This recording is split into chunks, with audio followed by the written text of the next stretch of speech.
Bonjour et bienvenue dans La Niche, le podcast bienveillant sur les aventures canines.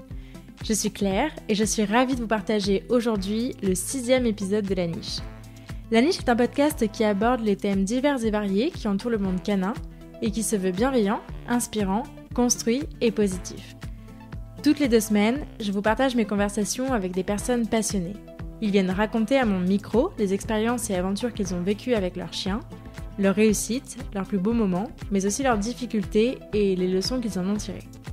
Aujourd'hui, je suis ravie de vous partager ma conversation avec Aurélie. Aurélie est passionnée par le bien-être du chien.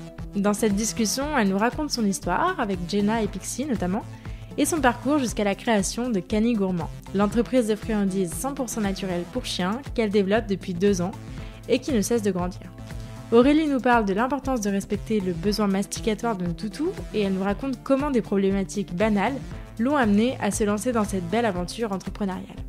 Alors que vous soyez déjà humain d'un chien ou que vous vous apprêtez à le devenir, cet épisode est pour vous. Mais je ne vous en dis pas plus et je vous invite tout de suite à rejoindre ma conversation avec Aurélie. Bonjour Aurélie. Bonjour. Tu vas bien ? Ça va super. Merci beaucoup d'avoir accepté mon invitation, ça me fait super plaisir de te recevoir. On va commencer par une présentation. Est-ce que tu peux nous dire qui tu es Aurélie ? Alors, je suis Aurélie, j'ai toujours été passionnée par l'éducation canine. J'ai mené des études en école de commerce à l'IESEG et en parallèle de ces études-là, je me suis formée auprès de la Société Centrale Canine sur les différents monitorats qui existent dans ce milieu-là. Donc, j'ai pu passer les différents diplômes, moniteur école du chiot, moniteur d'agility, moniteur d'éducation canine. Et j'ai donné des cours en club canin en tant que bénévole pendant pas mal d'années pour mon jeune âge. Je suis frappadingue de la race des Kelpies, même si tous les chiens sont incroyables à mes yeux. C'est vraiment des petits bouts de chou qui pour le coup, me touchent particulièrement. Ils ont un caractère qui colle vraiment avec ma personnalité. Et donc j'ai 2 chiens de race Kelpie. Est-ce que tu peux nous les présenter ? Alors, j'ai Jenna qui a 7 ans, qui est la maman de Pixie. Donc, j'ai les 2 mères et filles. C'est 2 filles. Le Kelpie, c'est une race qui est peu connue. Donc, je dirais pour les décrire au mieux, je pourrais dire que c'est des petits renards chocolat, super actifs, super dynamiques, un tantinet sensible qui adorent faire plein de choses. C'est des petits chiens qui viennent d'Australie, donc c'est des chiens qui adorent les grands espaces et qui ont vraiment cette soif de travailler avec leur maître. Et alors, quelle était ton expérience avant d'avoir Jenna et Pixie ? Alors moi, je suis née avec des chiens, c'est-à-dire que j'avais une relation super fusionnelle avec la première chienne de la maison. Pour te donner une idée, quand je suis née, ma mère me raconte que il était impossible d'approcher de mon berceau quand je dormais, parce que la chienne me laissait dormir et faisait en sorte que personne ne me dérange. Et puis quand je pleurais, elle était comme une folle dans toute la maison et elle allait réveiller mes parents. Elle ne lâchait pas mes parents tant que personne s'était levé pour aller venir à mon secours, tu vois. Et c'est une chienne qui m'a accompagnée jusqu'à mon CM2, donc presque jusqu'à mes 10-11 ans. Et j'ai gardé un sourire incroyable de cette chienne-là. Donc après, c'est vrai que quand tu commences tes premières années de vie accompagnée d'un chien aussi incroyable, ben en fait, ça fait partie de ton ADN et c'est impossible de t'imaginer sans. Par la suite, j'ai fait alors voilà, j'étais dans une situation un peu particulière avec des parents qui avaient été très marqués par le départ de ce chien-là, qui ne revoulaient pas de chien. Et puis le destin a fait qu'un jour, je suis descendue de mon arrêt de bus, je suis tombée sur un Leonberg, donc c'est un chien immense qui ressemble au Saint-Bernard. Et ce chien-là, il était à mon arrêt de bus, assis. Il m'a suivie jusqu'à chez moi. Et voilà, le destin a fait que j'ai rencontré sa propriétaire, qui était une dame super sympa, mais qui était très, très gravement malade, qui ne pouvait plus s'occuper vraiment de la jeune chienne comme il fallait. Et donc, on a mis une garde alternée en place. On a mis une garde alternée en place avec ce chien-là. Donc, j'ai fait mes premières armes en éducation canine avec celle-là, parce que bien sûr, c'était un jeune chien. Hein. Moi, j'ai grandi avec une chienne qui avait déjà été éduquée par mes parents. Mais donc, c'est vraiment avec celle-là que j'ai appris plein de choses. Donc, avec un gros Leonberg. Et pendant presque 2 ans, on a fait garde alternée avec sa propriétaire. qui était gravement malade. Et puis, un jour, elle a dû être hospitalisée plusieurs mois de suite. Elle n'avait plus la possibilité de faire ce système-là. La vie a fait que la chienne a été placée. Je l'ai perdue de vue. J'avais 14 ans à l'époque, quelque chose comme ça. Et puis, à force de faire des pieds et des mains, de travailler comme une dingue, je faisais des babysitting tous les soirs pour prendre mon premier chien. Et j'ai réussi à convaincre ma mère. Et donc, nous sommes allés chercher ma première Kelpie en Hollande, aux Pays-Bas, parce que j'étais jeune, mais je savais déjà ce que je voulais comme chien. Je voulais un chien actif, qui puisse me suivre partout, qui soit aussi bon en pistage qu'en troupeau, qu'en tout ce que tu veux. Je voulais tout essayer. Et voilà, c'est comme ça que je suis tombée et que le virus m'a pris. Ok, et comment tu as découvert cette race alors? Je dirais que c'est vraiment grâce à mes 2 expériences de chiens. Donc ma première chienne, c'était une chienne qui était super dynamique, c'était un croisé pointer. Donc c'est une chienne qui tractait beaucoup, qui adorait travailler, qui adorait apprendre des choses, qui était très très douce et qui avait vraiment ce côté énergie inépuisable. Et puis la deuxième chienne que j'ai gardée, donc Astel, qui était un Leonberg, elle avait ce côté chien de berger que j'adorais aussi beaucoup, avec des poils. Voilà, je savais qu'au niveau poils, je voulais un entre-deux parce que le pointer, c'est des petits poils qui se piquent partout, puis que tu peux en retrouver 10 ans plus tard dans ta voiture. Et le Leonberg, c'est l'inverse, c'est du poil très cotonneux, donc qui vole, et puis t'en trouves dans ton assiette. Enfin voilà, au niveau voile, je voulais vraiment un intermédiaire entre les deux. Au niveau poids, le poids de ma chienne panthère était bien plus facile parce que j'ai eu une anecdote avec le gros loulou, c'est que un jour elle s'est blessée, elle était sur 3 pattes. Je vais te dire que pour porter 60 kilos, c'est compliqué. Retour de balade les plus les plus incroyables de toute ma vie. Donc je voulais surtout un chien que je puisse porter, tu vois. Ça c'est un truc qui puisse passer partout, qui fasse pas peur. Un chien de berger, parce que j'avais vraiment adoré ce côté-là avec le Leonberg.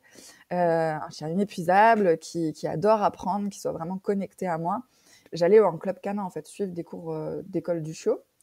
J'avais 15 ans à l'époque, et puis j'allais sans chien, ma mère me déposait. Et puis jusqu'au jour où il y a une monitrice qui est venue me voir sur le bord du terrain, qui me dit « Mais qu'est-ce que tu fais là, toi, tous les samedis? Enfin, t'as pas de chien? Pourquoi tu t'emmerdes à venir, quoi ?» Je fais « Ouais, j'ai pas de chien, mais un jour, j'en aurai un. » Elle fait « Ouais, tu vas avoir quoi comme race? » Bon, je sais pas encore. Je réfléchis. Et donc, elle a pris avec moi je te dis, c'était il y a 10 ans, hein, le livre Royal Canin avec les différentes races de chiens. Et on est tombé sur le Mudi. Puis elle me dit, ouais, c'est trop un chien pour toi, le Mudi, c'est trop un chien pour toi. Je vais voir sur Internet, chien très indépendant, plutôt typé primitif. Oh là, c'est pas du tout mon truc, ça. Wikipédia a été à l'époque le truc que tu voyais apparaître en premier sur Google. Et donc, dans les recherches annexes, tu avais le Kelpie. Et quand j'ai vu ce truc-là, j'ai dit waouh, c'est trop bien. Donc, derrière, bien sûr, après, aller chercher en France, il y avait 3 éleveurs à l'époque. Puis voilà, il y avait des chiens qui étaient vraiment destinés à l'expo pur et dur, et puis qui n'avaient pas l'énergie que moi je recherchais. Et puis, il y avait cet élevage-là aux Pays-Bas qui était vraiment pile poil aligné avec les valeurs et avec tout ce que je voulais, quoi. Ok, donc tu as eu ton premier chien à 15 ans, c'est ça?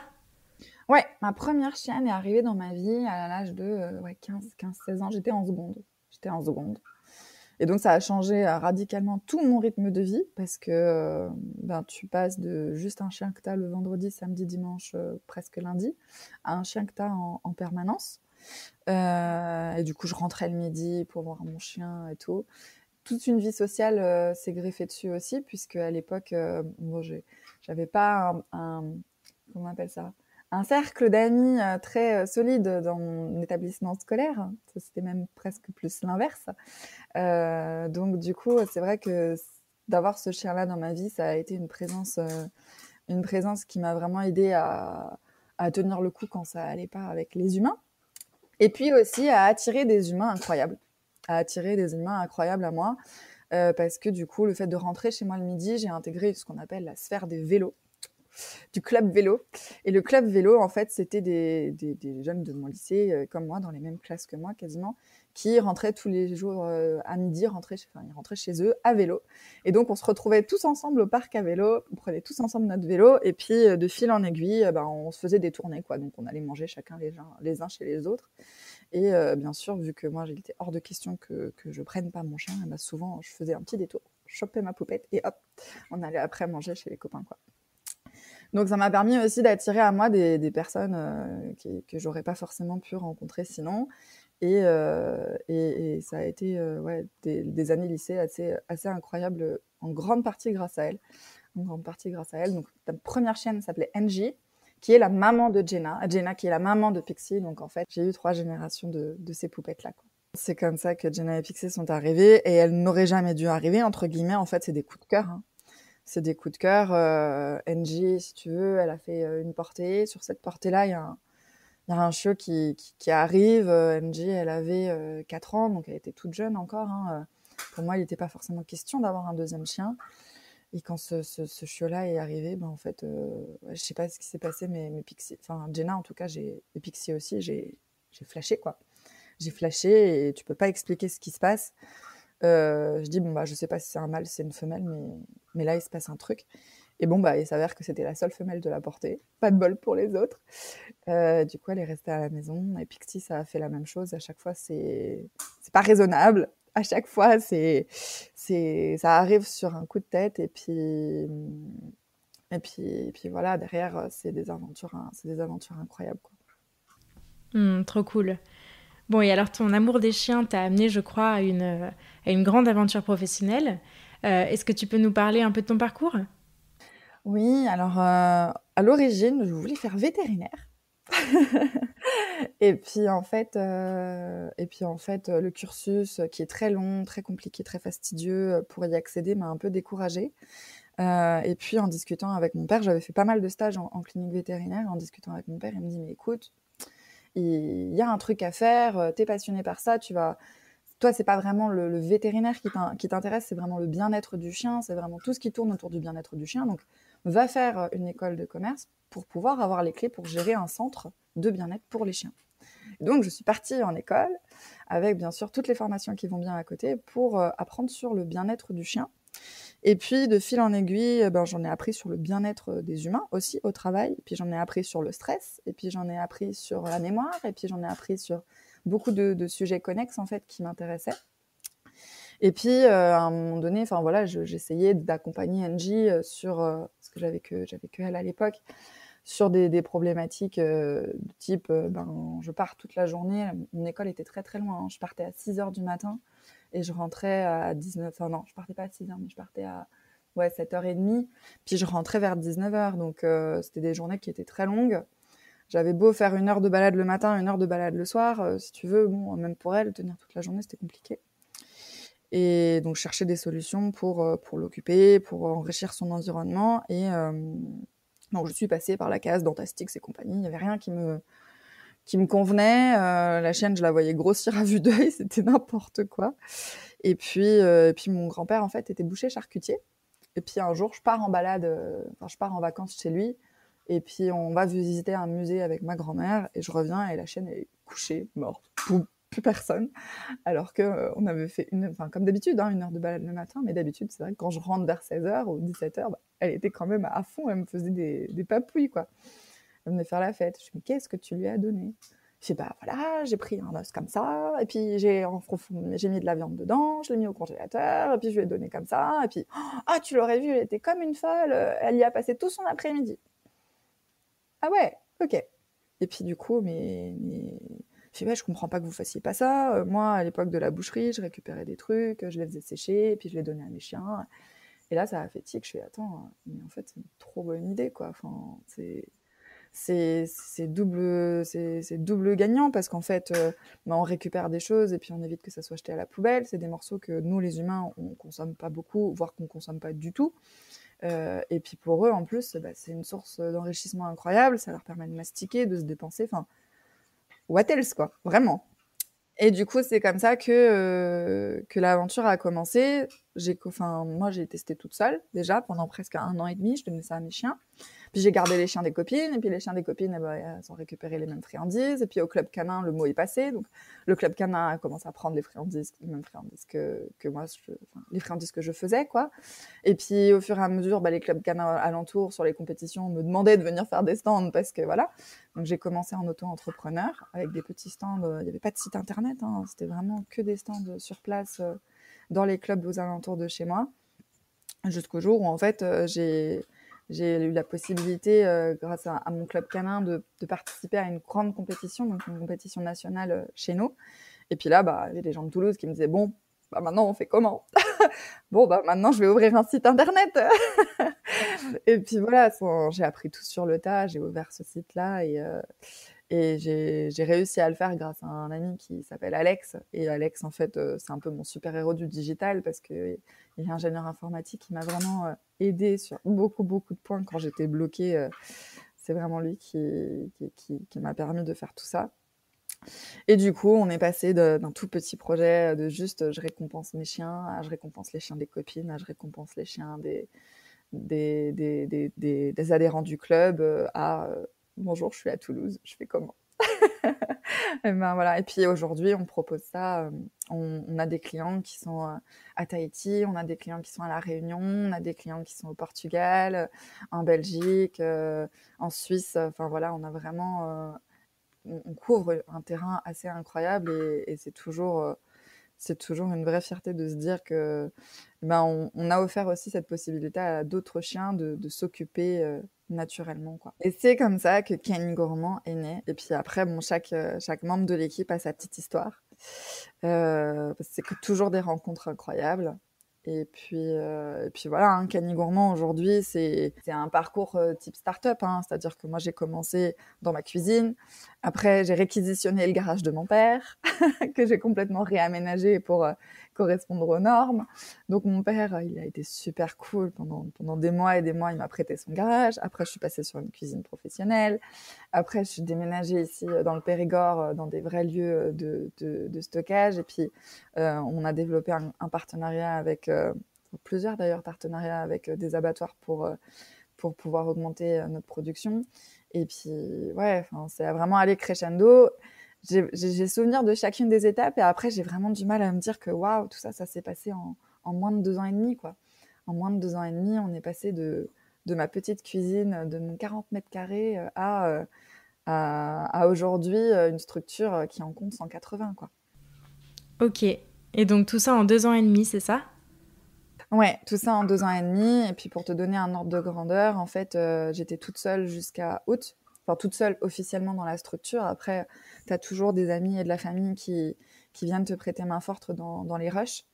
Et ça, pour le coup, j'ai vraiment eu énormément de chance d'être très, très, très bien entourée. Et puis, à partir de début août, donc j'ai Lucie qui a rejoint l'équipe. En octobre, c'est Cécile. En novembre, c'est Théo qui est arrivé en novembre. Et puis Vincent qui est arrivé en décembre. Et voilà, aujourd'hui, on est 5 en très très peu de temps, en définitive. Donc ça fait beaucoup de monde à former. Et je pense que c'est le plus gros challenge de toute cette aventure, en définitive, c'est d'arriver à répartir les connaissances acquises et faire en sorte que ça continue de tourner rond. Parce que tout gérer toute seule, c'est énormément de travail. Mais de devoir répartir la connaissance, de devoir transmettre, c'est pas toujours facile. C'est pas toujours facile. Donc là-dessus, il y a énormément de remises en question. Et oui, j'imagine. Donc grosse année 2020 alors avec tous ces recrutements. Tu as eu une explosion de ton activité à un moment donné ou comment ça s'est passé? En fait, si tu veux, pendant 2 ans, j'ai vraiment mis en place des partenariats et je me suis vraiment battue comme une lionne pour mettre en place des relations long terme avec les partenaires. Et du coup, c'est le temps que le mot passe, c'est le temps que les gens, entre guillemets, contaminent, hein, les personnes, le cercle autour d'eux. Et puis avec le premier confinement, on a pris un premier coup d'élan, puisque les gens de plus en plus sur les personnes qui étaient convaincues par Kenny Gourmand se sont mis beaucoup plus sur les réseaux sociaux. On observait beaucoup plus leurs chiens aussi, on pu beaucoup plus les prendre en photo, tout ça. Donc ça arrivait énormément de fois où en fait on avait des copines qui étaient sur Instagram qui prenaient leur chien en photo là comme ça, hein, de manière anecdotique dans la journée. Puis il était en train de s'éclater comme Jenna est en train de s'éclater sur son sabot de veau. Et puis du coup, mais qu'est-ce que tu lui donnes à ton chien? Et de fil en aiguille, le premier confinement a vraiment aidé à faire passer le bouche à oreille. Et puis le deuxième confinement, je pense que les gens ont vraiment pris conscience que les chiens étaient aussi dans un certain mal-être et ont cherché des solutions. Moi, en tout cas, c'est comme ça que je l'ai perçu. Ces premiers confinements, c'est un peu la découverte sur les réseaux sociaux, un peu l'aspect nouveauté. Et le deuxième confinement, c'est vraiment le fait de prendre conscience que le chien est pas bien et de trouver des solutions. Et du coup, en trouvant des solutions, nous, on avait fait les lives Facebook tous les vendredis après-midi. On avait organisé aussi des lives avec nos partenaires sur d'autres sujets du bien-être. Et voilà, c'est plus des clients qui cherchaient des solutions pour que leur chien aille mieux, quoi.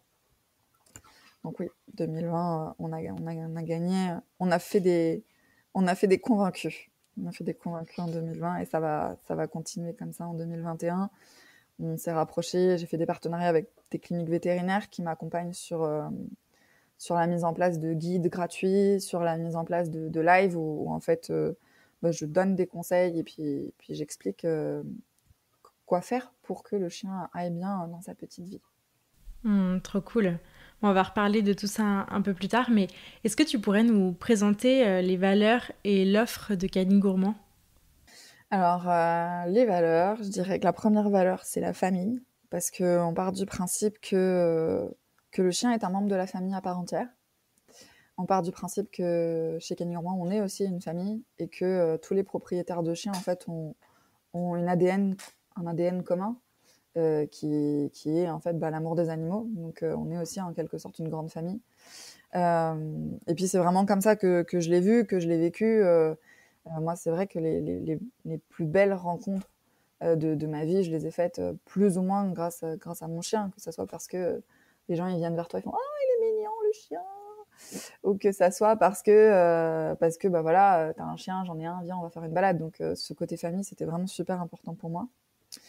La deuxième valeur, je dirais le naturel, le nature, protéger la nature, rester dans des choses qui sont simples, rester dans des choses qui sont transparentes aussi, avec des compositions qui sont intelligibles et compréhensibles. Nous, en l'occurrence, les compositions, elles sont très simples, c'est 100% quelque chose. Donc même au niveau des marques partenaires qu'on distribue, on va avoir des sticks de noix de coco qui sont 100% noix de coco. Et puis on va avoir des os de tripe. Donc en fait, c'est 100% tripe de bœuf. C'est uniquement de la tripe qui a été compactée. Donc voilà, naturel. Et puis je dirais que la troisième valeur, ça serait le dynamisme. Le dynamisme parce que je trouve qu'il y a trop de chiens qui sont dans leur jardin et puis qui s'ennuient. Et il y a une espèce de folie qu'il faut absolument propager pour donner envie et puis pour contaminer aussi avec notre virus le fait d'intégrer le chien dans notre société, le fait de dire c'est pas juste un animal qui reste à la maison, c'est un animal sociable, c'est un animal qui adore faire des choses avec son maître et donner la possibilité aux gens aussi de faire des trucs avec des humains, avec des chiens et que tout ce petit monde-là s'entende super bien et qu'on puisse avancer tous ensemble, quoi. Ouais, c'est super. Bon, et alors quels sont les futurs projets de Canine Gourmand ? Parce que je crois que tu as pas mal de choses qui arrivent. Oui. Alors, du coup, sur la nouvelle structure, donc c'est tout récent, on est en train alors, on a déménagé ici en région Périgord, et puis je m'étais positionnée en fait sur un projet immobilier, et donc ce projet-là avance à grands pas depuis 2 jours. Donc, effectivement, on va avoir toute une partie terrain qui sera associée à notre lieu de préparation de colis. Et en fait, l'idée, c'est après de développer des événements autour du bien-être canin sur place, donc en physique, mais aussi à distance. Donc, ça va être le principal axe de développement 2021, c'est propager voilà, l'intérêt et l'importance du bien-être canin sur plein d'aspects. Donc, on va organiser des stages sur les premiers secours animaliers. On va organiser des stages sur le massage canin. On va organiser des stages sur le fitness, sur les activités qu'on peut faire et qui sont sympas même à faire à la maison, comme le flair, comme ce qui s'appelle le nose work, comme le dog dancing, etc. Donc, il va y avoir tout un tas de choses qui vont se greffer grâce en fait à l'arrivée de ce terrain-là. Ah, c'est génial, ça va être un gros tournant pour l'activité aussi, c'est cool. Ouais, c'est vrai qu'en fait, je trouve que le digital, c'est super. J'y ai pris vraiment beaucoup de plaisir. Maintenant, avec le confinement encore plus, il y a vraiment ce côté, relations humaines qui me manque beaucoup. Et puis à force d'être derrière un site internet, derrière un téléphone, on n'a pas vraiment le même contact avec les gens et puis ce côté-là me manque. Donc du coup, c'est vraiment quelque chose qu'on va pousser, que ça soit les lives, parce qu'on peut pas forcément tous se voir, hein, surtout dans le contexte actuel, tant qu'on n'a pas les autorisations pour ouvrir ces stages-là. Mais voilà, les lives, c'est sympa, on discute en même temps avec les gens, ils posent leurs questions, il y a une conversation presque en direct qui se fait. Et puis pareil, les stages, ça va être vraiment, vraiment cool, j'ai trop hâte. Hmm. Oui, et parmi les choses qui font que le chien doit être bien dans ses pattes, c'est effectivement le fait qu'il a de vrais besoins, qui sont pas toujours très bien connus de tous les propriétaires de chiens. Je crois que c'est une des missions aussi de Kenny Gourmand que de communiquer sur ces besoins-là. Est-ce que tu pourrais nous parler du besoin masticatoire notamment? Alors en fait, oui, le besoin masticatoire, moi j'utilise le mot besoin parce que pour moi ça fait sens, dans l'esprit des gens. En fait, on sous-estime, souvent cette activité-là et on sous-estime de manière générale l'enrichissement de l'environnement du chien et son besoin de s'occuper en fait, plus que son besoin vraiment de mastiquer. Alors après, bien sûr, si tu prends un chiot de 4 mois qui est en train de perdre ses dents de lait et qui a les gencives ultra gonflées et qui a qu'une envie, c'est de prendre un truc sous la dent parce que là, ça lui fait vraiment trop mal. Bien sûr que là, pour toi, ça va être un besoin de lui donner quelque chose pour éviter qu'il attaque tes meubles. Mais pour le chien, ça sera pas un besoin en fait. Lui, il trouvera toujours quelque chose dans la nature ou chez toi à prendre sous la dent. C'est plus voilà, les accompagner dans notre vie d'humain, hein, parce qu'ils n'ont pas été ils n'ont pas été sélectionnés pour ça. Ils n'ont pas été sélectionnés pour cette vie. Ils ont été sélectionnés pour travailler avec des bergers des heures et des heures durant dehors. Ils ont été sélectionnés pour chasser dehors des heures et des heures durant, pour tirer des traîneaux, pour aller chercher des personnes à l'eau. Enfin voilà, les chiens qu'on a aujourd'hui sont vraiment pas destinés à l'origine à subir notre vie d'humain moderne qui vit dans une maison et puis qui ne se déplace jamais. Donc l'idée, c'est surtout de prendre conscience de ça, en fait, de prendre conscience de ça, de prendre conscience qu'on ne parle pas la même langue, de prendre conscience qu'il y a plein de choses qu'il faut qu'on fasse, en fait, pour faire en sorte qu'ils aillent bien. Et plein de choses qu'il faut qu'on fasse pour qu'ils aillent bien, c'est leur proposer des choses pour occuper et pour enrichir leur environnement. Et la mastication en fait partie parce que on va déjà leur permettre de passer leur nerf sur des trucs à mastiquer, donc à ronger, ou à ronger. Mais ronger, c'est plus pour les rongeurs, donc on dira mastiquer. On va leur permettre aussi de découvrir des nouvelles textures, de leur découvrir des nouveaux goûts, des nouvelles odeurs. Si tu prends par exemple des oreilles de bœuf avec ou sans poils pour le chien, ça sera une découverte complètement différente au niveau de la dégustation. Pourquoi ? Parce qu'il va peut-être pouvoir jouer avec sa langue, avec les poils, il va peut-être pouvoir les arracher. Et puis ça va être des sensations des sensations inédites. Donc c'est plus de ce côté-là, en fait, enrichir l'environnement du chien, où là, c'est vraiment un besoin. Le chien a besoin d'avoir un environnement riche.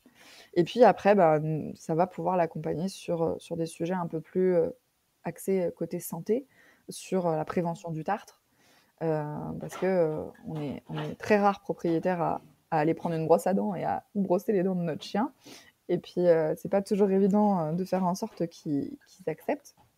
Ça demande beaucoup de travail, hein, c'est du medical training, hein, mais bon, tout le monde n'a pas les clés.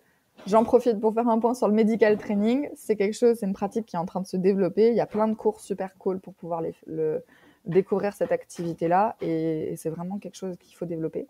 On va apprendre au chien, de la même façon qu'on lui apprend le assis ou le couché. On va lui apprendre à se laisser toucher les dents, à se laisser toucher les oreilles, et on va même pouvoir aller bien plus loin, lui apprendre à se laisser couper les ongles, à approcher une lime électrique, et puis à lui apprendre à se laisser limer les ongles. Enfin voilà, ça peut vraiment aller très très loin, les gouttes dans les yeux, etc. On va mettre en place un ensemble d'ordres dans le jeu, dans le c'est cool, pour que le chien en fait se laisse faire et associe ses manipulations à quelque chose de positif. Oui, et soit consentant. Exactement, soit consentant. Donc typiquement, tu vois, j'ai récupéré une petite Rottweiler qui avait du mal avec la manipulation sur la queue, et ben en fait, je vais d'abord, donc après il y a plein d'étapes, hein, ça prend plusieurs semaines, mais je vais lui apprendre d'abord à poser sa tête, à se mettre sur le flanc, à poser sa tête au sol, et progressivement, en fait, la chienne va comprendre que tant qu'elle a la tête posée au sol, elle me donne l'autorisation de manipuler. Dès qu'elle lève la tête, j'arrête. Et dès qu'elle va reposer sa tête, eh ben, elle va avoir plein de récompenses, et je vais pouvoir manipuler, et je vais récompenser après de manière aléatoire le fait qu'elle ait posé sa tête, et dès qu'elle va lever sa tête, j'arrête. Mais si j'arrête, il n'y a pas de récompense non plus.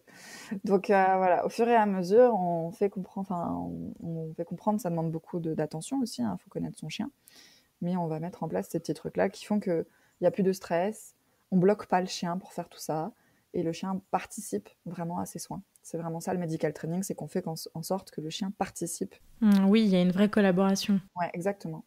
Donc ça, au niveau de la prévention du tartre, pour tous les chiens qui ne sont pas encore habitués à ce qu'on leur touche les dents, etc. La mastication peut sauver. Nous, on a rattrapé toute une dentition. Ma sœur, elle avait récupéré un chien sur le bord d'une nationale. Enfin bref, une histoire glauque. Il avait les dents mais pourries. Et en fait, il était cadavérique, donc impossible de l'anesthésier pour faire un détartrage. Enfin, c'était un cercle vicieux, trop de tartre. Enfin bref. Et puis, les sabots, ça a quand même réussi à enlever énormément de tartre.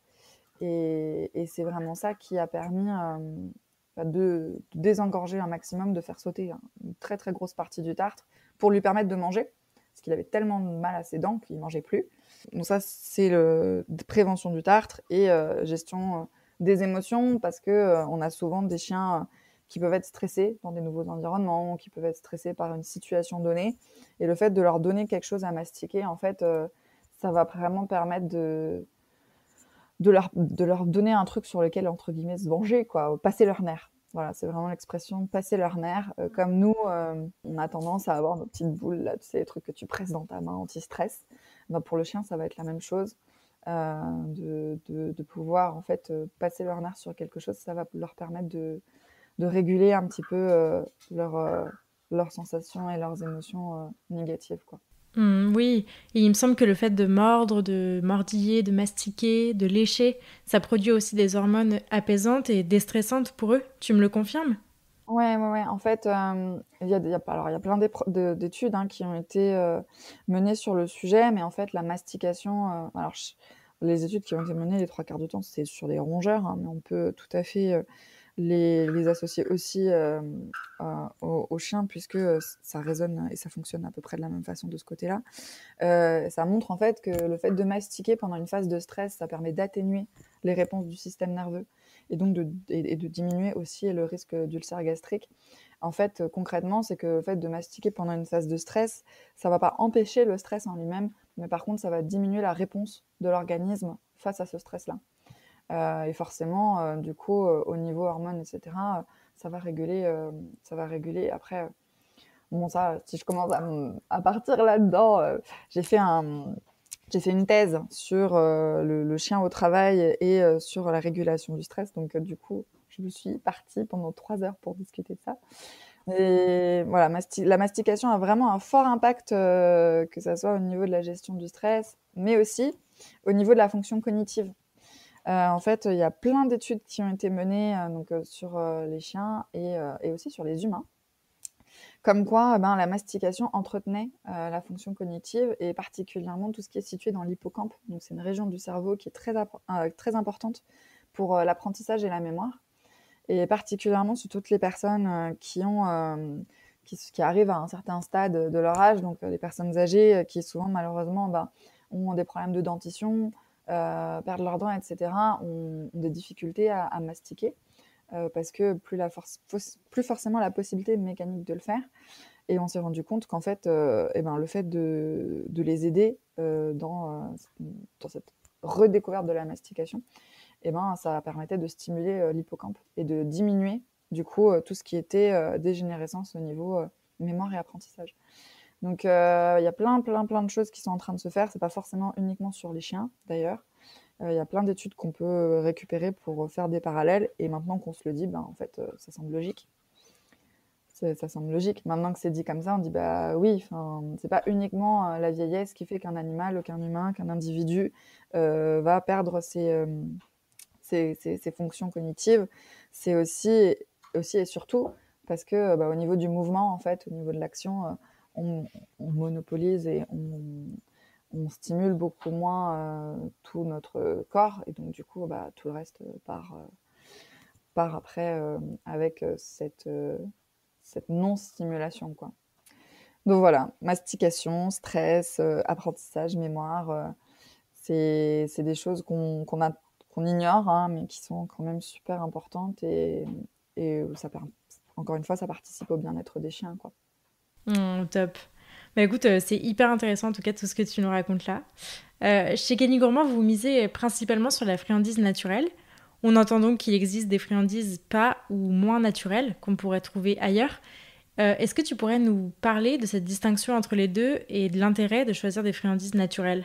Alors l'intérêt d'aller sur de la friandise naturelle, je dirais qu'il est d'abord pour le chien, dans le sens où le chien est quand même à majorité, a un régime alimentaire à majorité carnivore, hein. Donc le fait d'aller sur de la friandise naturelle, c'est aussi garantir que on lui donne ça et rien que ça. Il y a énormément de friandises qui se sont développées, soi-disant anti-tarte, et puis qui proposent la solution miracle pour tous vos problèmes. Le vrai souci de ces friandises-là, c'est que souvent, il y a beaucoup de céréales, il y a beaucoup de pommes de terre, de choses qui peuvent être très grasses, qui peuvent être pas adaptées et pas forcément très intéressantes d'un point de vue nutritif pour le chien, c'est le moins qu'on puisse dire. Et moi, je les compare un petit peu à un chewing-gum, en fait. Je pense notamment aux bâtonnets, que ça soit les Dentastix ou que ça soit, je sais pas comment ils les ont appelés, Proplan, mais ils se sont aussi mis dessus, Dentalife. Mais en fait, du coup, ça pour moi, ça va vraiment faire l'effet chewing-gum. C'est-à-dire que le chien, il va mettre 2 minutes à le mastiquer. C'est très, très, très, très, très riche comme friandise. C'est-à-dire que vous n'avez pas du tout 100% viande dedans, hein. Je pense même que c'est 100% céréales dedans. J'ai plus les compositions en tête, mais voilà, vous allez avoir des œufs, je sais pas quoi, énormément de choses que vous ne pouvez pas identifier. Donc, par définition, si vous ne pouvez pas identifier le truc, c'est qu'il y a un problème. En fait, basiquement, pour moi, quand je lis, mais même pour moi, hein, en tant qu'humain, hein, quand je lis une composition et que je vois quelque chose, et puis que je vois saccharide, je sais pas quoi, et que j'arrive pas à déterminer précisément ce que c'est, je fais oula. Mais donc voilà, je raisonne pareil avec les chiens. Et donc, ces friandises-là vont en fait faire l'effet chewing-gum, c'est-à-dire que votre chien, il va mettre 2 minutes à le mastiquer. Vu que c'est très sucré, il va prendre énormément de temps pour le digérer. Ça va le faire saliver de fou. Donc, au niveau dépôt, ça va stimuler la production de bactéries dans la bouche. Et en définitive, vous allez avoir plus de tartre, enfin, plus de plaques, plus de bactéries, donc plus de biofilms, donc plus de plaques dentaires, donc plus de tartre. Et puis tout ça, pourquoi? Pour que votre chien sente la menthe, pour que la laine de votre chien sente la menthe pendant 35 secondes. Et vous en redemande un, bien sûr, hein, parce que vu que ça a duré 2 minutes, le chien, il se souvient déjà plus de ce que vous lui avez donné, donc il va falloir lui en redonner un. Et là, c'est juste bon pour faire grossir son chien. Donc, les friandises naturelles, en fait, le vrai truc, c'est de pouvoir se dire, je sais ce que je donne à mon chien, je sais que c'est positif pour lui, ou à défaut, ça va pas lui faire de mal. Et puis ce côté aussi, vraiment, sur les friandises Kenny Gourmand, en tout cas, on a vraiment beaucoup développé les friandises de mastication longue durée. Et donc, c'est vraiment ce qui nous distingue des autres, c'est qu'on a toute cette panoplie de friandises qui vont pouvoir occuper les chiens pendant plusieurs heures, voire des jours pour les sabots. Ok. Et alors, quels sont les différents types de friandises qui existent? Alors, un point que j'ai pas précisé et puis qui me vient à l'esprit maintenant sur qu'est-ce que c'est qu'une friandise naturelle et qu'est-ce que c'est qu'une bonne friandise. Une bonne friandise, c'est pas forcément une friandise qui dure longtemps. C'est une friandise où le chien, en fait, alors en tout cas une friandise d'occupation, c'est pas forcément une friandise qui dure longtemps. Une bonne friandise d'occupation, c'est une friandise où le chien va mastiquer et ça va dépendre du nombre de coups de dents qu'il va mettre dedans pour y mettre, pour arriver à la fin, quoi. C'est-à-dire que souvent, en fait, les gens, ils ont tendance à prendre des friandises excessivement dures, je pense notamment au bois de serre pour des chiens, et c'est pas vraiment toujours adapté, hein. Pourquoi? Parce qu'une friandise d'occupation qui va être vraiment intéressante, c'est une friandise où le chien va presser, en fait, mastiquer, donner des coups de dents de manière répétitive et rapprochée, en fait. Les bois de serre, souvent, on a des personnes qui donnent ça à leur chien et le chien, il va faire « je cronche, je cronche, je cronche ». Et ça sera beaucoup moins efficace dans l'occupation du chien et ça sera beaucoup moins efficace, en fait, dans la lutte contre le tartre. Des fois, il vaut mieux avoir une friandise qui est moins dure, qui est du coup plus adaptée aussi aux dents du chien, mais dans laquelle il va pouvoir mettre des coups de dents répétés. Donc voilà. Donc ça, c'était le point important. Et après, donc, on propose 3 types de friandises principalement. Donc on va avoir les friandises d'occupation longue durée. Premier qui me vient en tête, parce que c'est ce que je donne à mes adultes, c'est les sabots de veau. Mais on veut aussi avoir des choses un peu plus accessibles pour tous les chiens, comme les oreilles de bœuf, les trachées. On va avoir tout ce qui est les tendons, enfin, la peau de bœuf aussi. Ensuite, on va avoir les friandises de type snack. Moi, ce que j'appelle snack, mais ça va vraiment dépendre du gabarit du chien. Donc, c'est des friandises qui vont durer entre 10 et 15 minutes maximum. Donc là, je pense notamment aux groins de cochon, aux oreilles d'agneau, les oreilles de chèvre, les oreilles de lapin, les peaux de lapin aussi. Enfin voilà, des friandises qui sont un peu plus molles, mais qui vont parfaitement correspondre à des chiens de race plus petite, comme par exemple les Coton de Tuléar ou les Yorkshire. Et puis, on va avoir tout ce qui est friandises de récompense. Donc là, ça s'adresse à toutes les personnes qui travaillent avec des récompenses alimentaires, et qui apprennent à leur chien avec des récompenses alimentaires. Donc, on va avoir des friandises très petites pour pouvoir vraiment travailler dans la précision pour tous ceux qui utilisent le clicker, et qui vont être adaptés à des éducations un peu poussées. Et puis, on va avoir ce qu'on appelle les friandises jackpot. Les friandises jackpot, c'est typiquement, on a toujours 2 types de friandises sur soi. Le chien, il fait bien quelque chose, une petite friandise. Il fait super bien quelque chose, friandise jackpot. Donc voilà. Et puis, on a développé aussi grâce au MFEC, donc c'est le mouvement français des éducateurs de chiens de compagnie, on a développé d'autres choses comme les cibles de medical training. Donc, c'est des cibles dont on se sert pour apprendre aux chiens à se laisser manipuler. On a développé des moules pour permettre aux gens de faire soi-même leurs friandises et puis aussi des fois d'accompagner les chiens sur des solutions naturelles en termes de soins, parce que il y a mille et une façons d'aider son chien à stimuler ses défenses immunitaires. Moi, je fais des friandises avec du curcuma dedans, avec du thym dedans. Enfin voilà, il y a plein de plantes qu'on peut utiliser avec eux aussi. Donc ces moules, ça permet de faire des friandises de récompense. Et puis de disséminer un petit peu aussi, un petit peu de plantes et puis de remèdes naturels dedans. Et dernièrement, grâce au MFEC, donc aussi, on a ajouté des jouets d'occupation. Donc pour enrichir l'environnement du chien, ça va du tapis de fouille aux jouets à fourrer et à mettre au congélateur, aux jouets juste à mettre au congélateur pour aider le chiot avec ses petites quenottes qui démangent. Ok, parfait. On va passer maintenant à la partie conseils. Selon toi, comment choisir une bonne friandise ? Comment choisir une bonne friandise ? Je dirais d'abord observer son chien. Alors déjà, nous en tant qu'humains, privilégier bien sûr des friandises naturelles où vous avez 100% quelque chose. Ça, c'est quelque chose de super important parce que d'un point de vue nutritif, c'est plus intéressant pour lui. Et puis, vous êtes sûr de ne pas l'empoisonner à petit feu. Donc, privilégier des friandises 100% naturelles. Et puis, une fois que c'est fait, observez votre chien. Faites le jeu des propositions. Donc, moi, en général, ce que je fais, c'est que je mets 3-4 types de friandises au sol espacées d'1 mètre. Je mets ma chienne assis, pas bouger devant. Et puis après, je la lâche. Et puis, elle en choisit une. Voilà, elle en choisit une. Donc, ça permet de voir, en fait, les goûts du chien.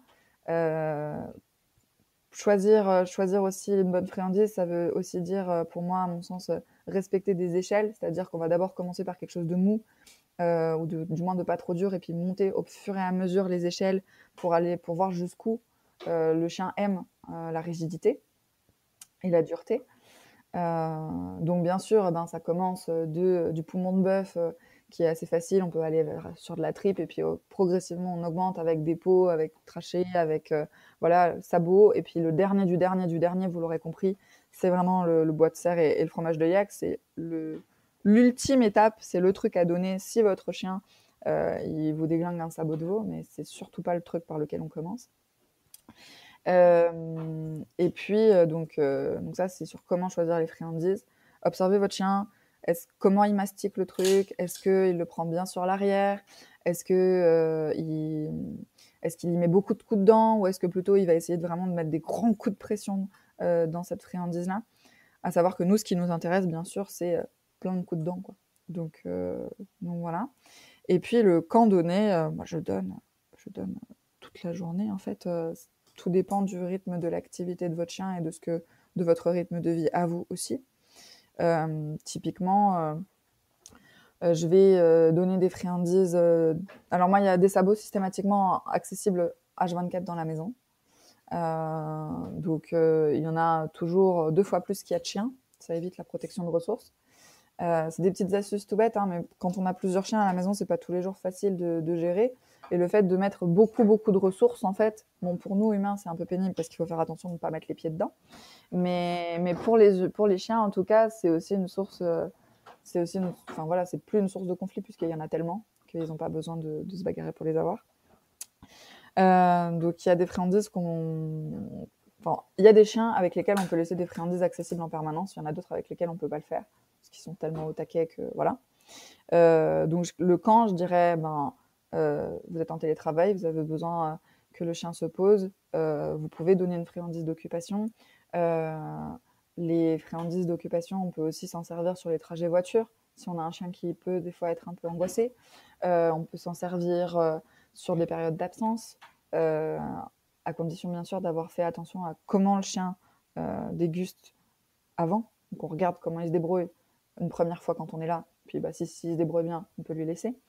Et puis moi je m'en sers typiquement tous les jours. J'ai quelqu'un qui débarque à la maison, je sais que les filles elles vont être comme des frappadingues et qu'elles vont lui sauter dessus. Hop, une petite oreille de bœuf.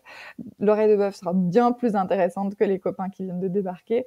Donc elle va aller se poser tranquille dans son panier, elle mastique son truc, ça lui laisse le temps de redescendre en pression. Puis une fois qu'elle est redescendue, elle vient tranquillement dire bonjour à tout le monde. Voilà, c'est des petites astuces qui facilitent le quotidien, quoi. Super. Merci beaucoup parce que j'apprends vraiment plein de choses grâce à toi là, donc c'est trop cool. Je vais te poser maintenant la question signature de ce podcast. Qu'est-ce que ça a changé à ta vie de vivre avec tes chiens et surtout, qu'est-ce que cette super aventure entrepreneuriale t'apporte au quotidien?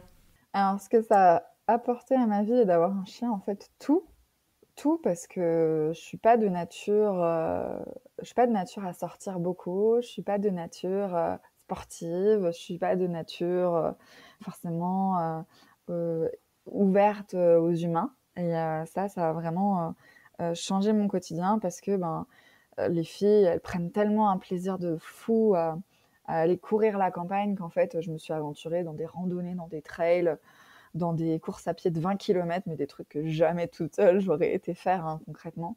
Mais voilà, c'est le fait de voir la flamme qui s'allume dans leurs yeux et puis on se dit, allez, go. Puis tu rentres à la maison au bout d'une heure, elles font, oh, c'était trop court. Bon, la prochaine fois, on fait 3 heures. Donc voilà, d'un point de vue santé, ça a été puis d'un point de vue hobby aussi, ça a été un changement incroyable. Et puis voilà, je te dis, hein, moi, concrètement, je suis pas forcément, j'ai pas eu des expériences scolaires incroyables avec mes petits camarades de classe. Donc du coup, c'est vrai que d'avoir ce milieu-là et puis d'être, comme je te disais, dans un cocon, dans une famille, ça change tout. Ça change tout. On fait partie du monde du chien, tu vois, vraiment. On est un peu sectaire quand on dit ça, mais c'est vrai, c'est un monde à part entière. Et moi, en tout cas, qui m'apporte énormément de bien. Et puis après, sur l'aventure entrepreneuriale, c'est un truc super positif et puis qui est vraiment parfois aussi un peu, on va pas se mentir, hein, un peu angoissant, c'est tout change tout le temps, en fait. Tout change tout le temps, c'est qu'il n'y a jamais rien de fixe. Ça demande une réadaptation totale à chaque fois. J'ai l'impression parfois, tu vois, mon père me disait, quand j'ai acheté la maison, enfin lui, quand il a acheté sa maison, il me dit, dans une maison, il y a toujours quelque chose à faire. Et dans une entreprise, c'est toujours pareil. Il y a toujours quelque chose à faire. Et vu que j'ai 50 000 idées, j'ai envie de faire 50 000 trucs. Et voilà, donc là, dernièrement, on a remis le menu du site. Grâce aux ambassadeurs, on a changé le menu du site. Là, on est en train de monter un blog. On est en train de monter une chaîne YouTube.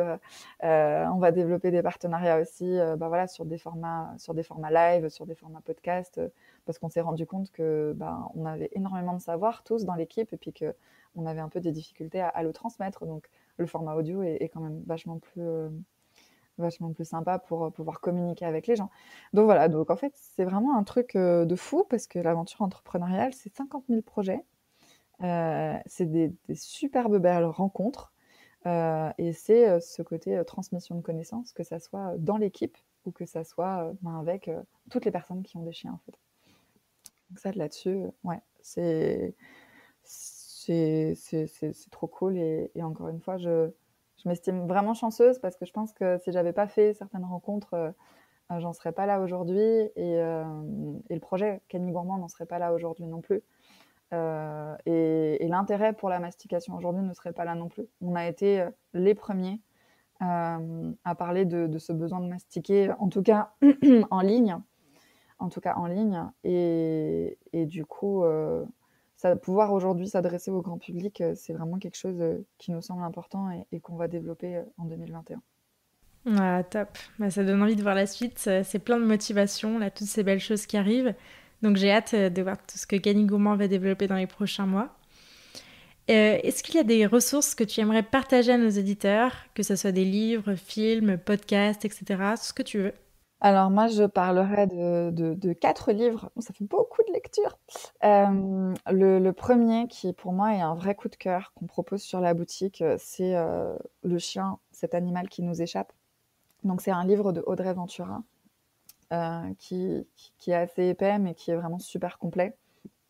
C'est un livre, en fait, qui parle du chien de manière générale et de tout ce que j'ai pu évoquer dans ce podcast sur voilà, ses origines, sa psychologie, comment le faire pour l'intégrer à notre environnement et vraiment en fait sa nature profonde, des choses qu'on a oubliées de cet animal qui nous échappe pour le coup.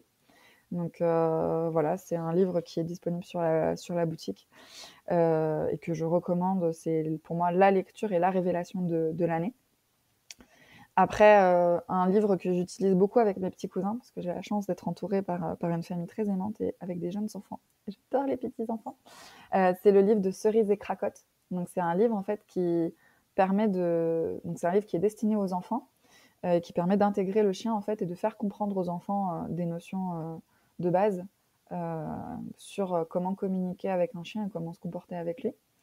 Donc j'adore ce format de livre pour enfants parce qu'en fait, il est super bien conçu, les dessins sont vraiment accessibles pour les enfants et ça évite d'avoir Enfin, il faut avoir aussi ce statut-là, mais du coup, en tant qu'adulte, on n'a pas ce côté moralisateur avec l'enfant de dire « il faut pas que tu fasses ça, il faut que tu respectes le chien, il faut que tu fasses… » Voilà, là, c'est vraiment un truc ludique, c'est un livre où vraiment l'enfant, il comprend du coup le pourquoi il faut faire comme ça. Et il voit les dessins, il voit le chien, et voilà, c'est vraiment une expérience super cool. Danse avec ton chien, qui a sorti un livre qui s'appelle Commencer le dog dancing. Donc en fait, c'est Danse avec ton chien, c'est une communauté qui met en avant tous les apprentissages qu'on peut faire avec un chien à la maison. Et donc en fait, le principe du dog dancing, c'est qu'on va apprendre une multitude de petits ordres, de petits trucs au chien. On va mettre une musique délirante et puis on va danser avec le chien après grâce aux petits trucs qu'on lui a appris. Donc ça va du tourne, ça va du slalom entre mes jambes, au pan, au va chercher une balle, enfin voilà. Et c'est vraiment une communauté qui est super active. Le livre, il est très très bien conçu aussi. Il y a plein de vidéos pour apprendre des trucs avec son chien à la maison. Et puis un autre et dernier livre, c'est Commencer le nosework. Donc c'est aussi un livre qui va arriver sur la boutique. C'est Laure Hanouna qui l'a créé.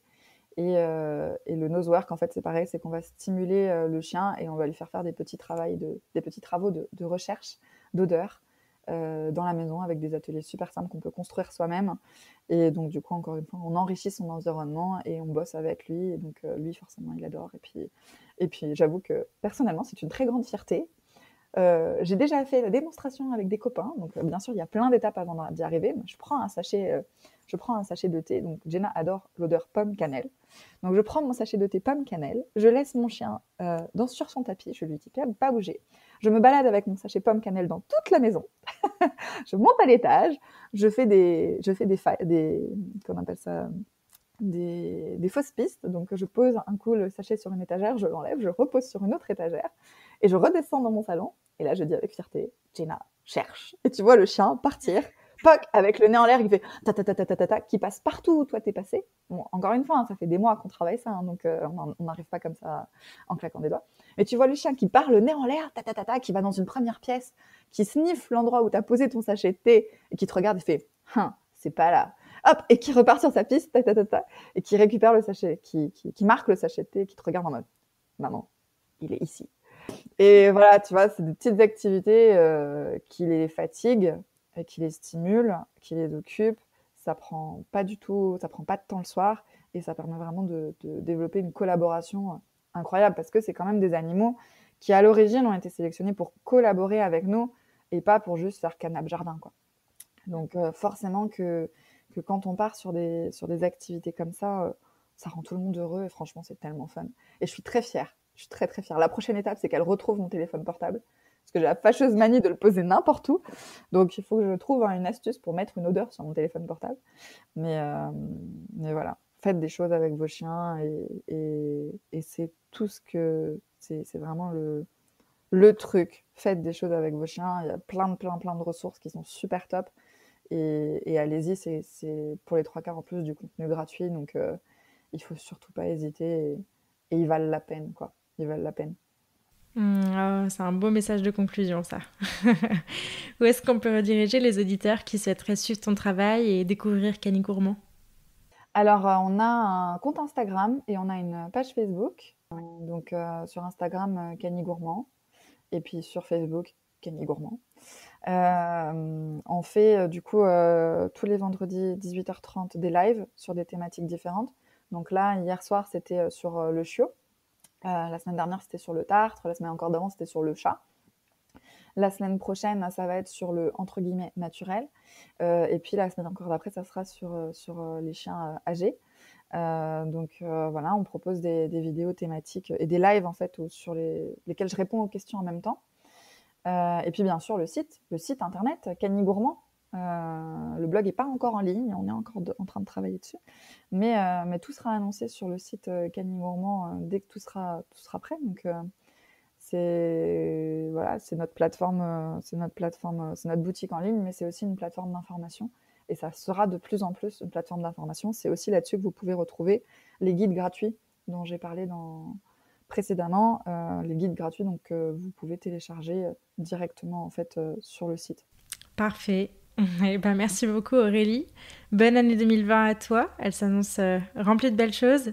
Oui, effectivement, je pense que ça va vraiment être une année super challengeante. Merci à toi de m'avoir invitée sur ce podcast. C'était super cool de pouvoir échanger avec toi. Et d'ailleurs, je pense que on peut l'annoncer un petit peu en avance, pour te remercier et pour remercier toute la communauté de la niche de s'intéresser à la bienveillance envers les chiens. Je vous propose de lancer un petit concours sur les réseaux en partenariat, la niche et Cani Gourmand, pour régaler vos loulous et puis promouvoir la bienveillance. Oh, c'est trop gentil, merci beaucoup. Écoute, j'espère que ça plaira à tous les auditeurs de la niche. À bientôt Aurélie, tu me tiens au courant et puis je suivrai avec attention toutes tes avancées alors. Avec plus que grand plaisir. Trop cool. Écoute, merci beaucoup Aurélie, à bientôt. Merci, à bientôt. Merci beaucoup de vous être joints à ma conversation avec Aurélie et de l'avoir écoutée jusqu'au bout. J'espère que ce nouvel épisode vous a plu et si c'est le cas, je vous invite à en parler à des amis qu'ils pourraient aider et à le partager sur les réseaux sociaux en nous taguant @canigourmand et @lanichepodcast. Comme nous l'a annoncé Aurélie, on se retrouve sur Instagram dès aujourd'hui pour le tout premier concours de la niche. Si vous souhaitez soutenir ce projet, vous pouvez aussi me laisser une note et un commentaire sur la plateforme que vous utilisez pour m'écouter. Ça aide beaucoup le podcast à développer. Pour enrichir votre écoute, n'hésitez pas à visiter mon site laniche-podcast.fr. Et enfin, pensez à vous abonner au podcast et à me suivre sur Instagram pour ne rien rater des prochains épisodes. Ils arrivent très vite. D'ici là, prenez soin d'eux, prenez soin de vous et je vous dis à la prochaine!